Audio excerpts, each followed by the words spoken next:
light is incredibly bright, so I cannot see anyone at all. Don't worry, look down. That's Don't great, look yeah. at it. Yeah. So, yeah, I used to do, actually, I was in Lights Crew on the Spotlight in theater, so now I know how it feels. It's My crazy on revenge. the other end. You can see the audience. Yeah, I guess that is true. So yeah, I'm Ian Chamberlain. I'm going to do a little stand-up comedy for you. A little bit of a palate cleanser after the very good but sad music we just heard. I wrote down a bunch of stuff on a note, like a little notepad, because last time I did stand-up, I didn't prepare at all, and then I just had a bunch of notes on my phone, which I used to film my stand-up, so I couldn't see them. And then I forgot, like, all but 2 jokes, so it went really, really well.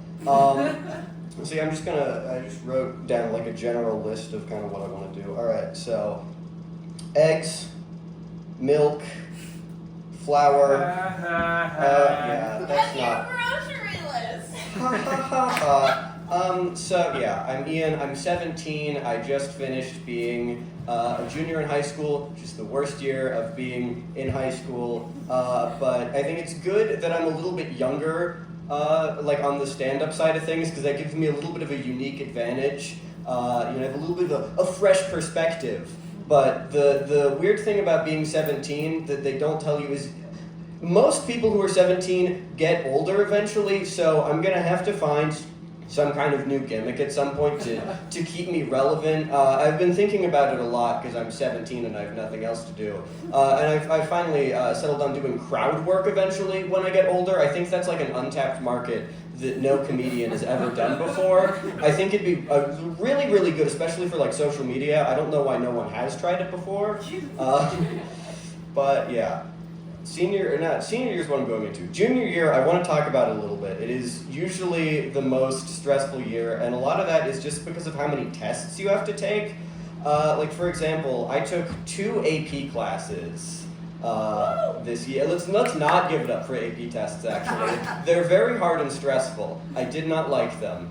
So I took AP Gov and AP Lang and Composition, and if you didn't take an AP class or you just forgot because you're all like adults and they're outside of school, what it is... I'm much older than you. What is that? I can't see you. I don't know how old you are. You could look 80. I don't know. Yeah, but you spend the entire school year just all period just prepping for a test that you take at the end of the year. And like if you pass, you get to like take off some college credit and you don't have to like take certain classes. And it's really nice, but they're super, super hard tests. And like they were really stressing me out. And so on like it was a couple weeks before the end of school, I went to my first one, which was my AP Gov. And I drive to the college and there's around like 15, 20 other people taking it.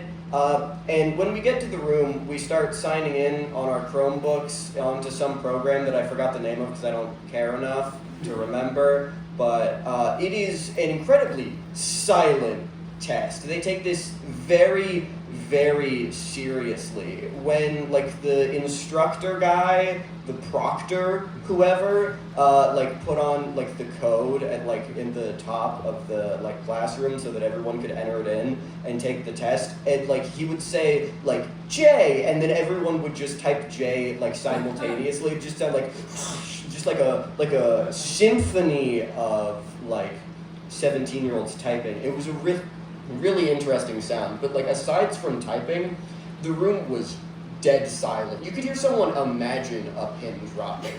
Not that they would, because they'd be so focused on this incredibly long test that takes an incredibly long amount of time, but also an incredibly short amount of time for the incredibly long amount of questions that you have to do. It's a lot. And so while I'm taking this test in front of a room of a bunch of other people who are taking this very seriously, as am I, because it is an incredibly stressful exam that you have to have full concentration for, because it's going to have a very big impact on your future. What my brain decides the absolute best thing to do at this point in time would be to take a really, really big sneeze right now. Yeah. While the room is fully silent. It echoed. That's how bad it was. It was terrible. It was just, it was like, And I don't sneeze quietly. I have like a dad kind of sneeze. In fact, I sneezed so hard that after I did that, I saw my son sitting right next to me stare at me because I disrupted him. It's terrible. Like now I have to take care of a son. I can't do that. I haven't gotten into college yet. So I do that. It's terrible. I feel really bad. No one's obviously going to say anything to me because we're taking a test. But I know what they're thinking. They're like, whoa, geez, that guy. So obviously, I do that. When I get to the AP Lang exam, even more stressful. You have to write 3 essays in 2 hours. It's terrible. All of mine were like my body paragraphs, just 2 of them, not the 3 that you're kind of supposed to have. The introduction, just the thesis. Conclusion, what's that? I've never heard of that before.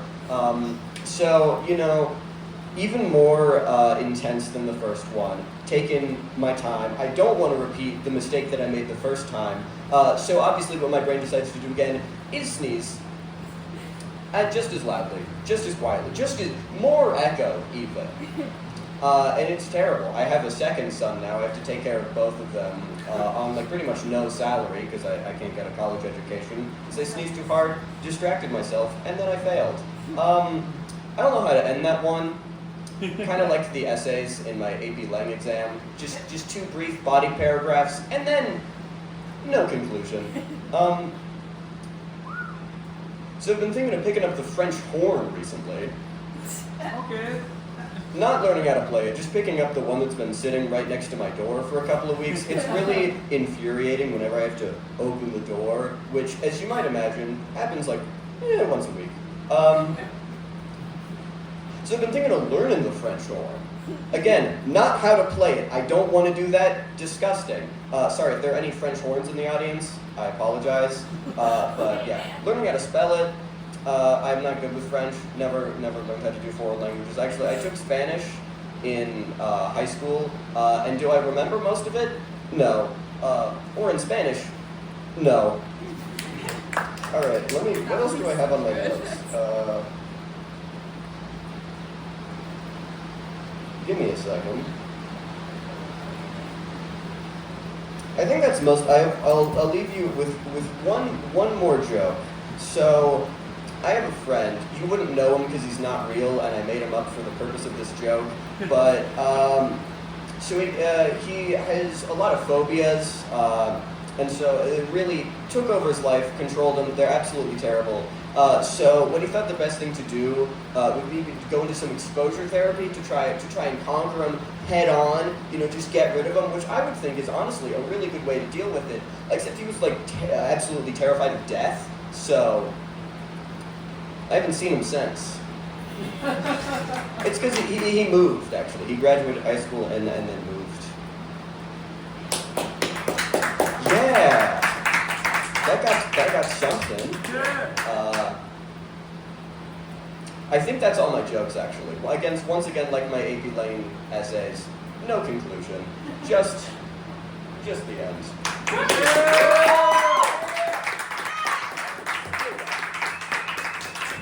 I can see again. That's wonderful. I can see everyone's faces going. Okay. That was so hard. I was trying so hard not to laugh, and the camera would just start shaking like crazy. I'm so sweaty. Thank you.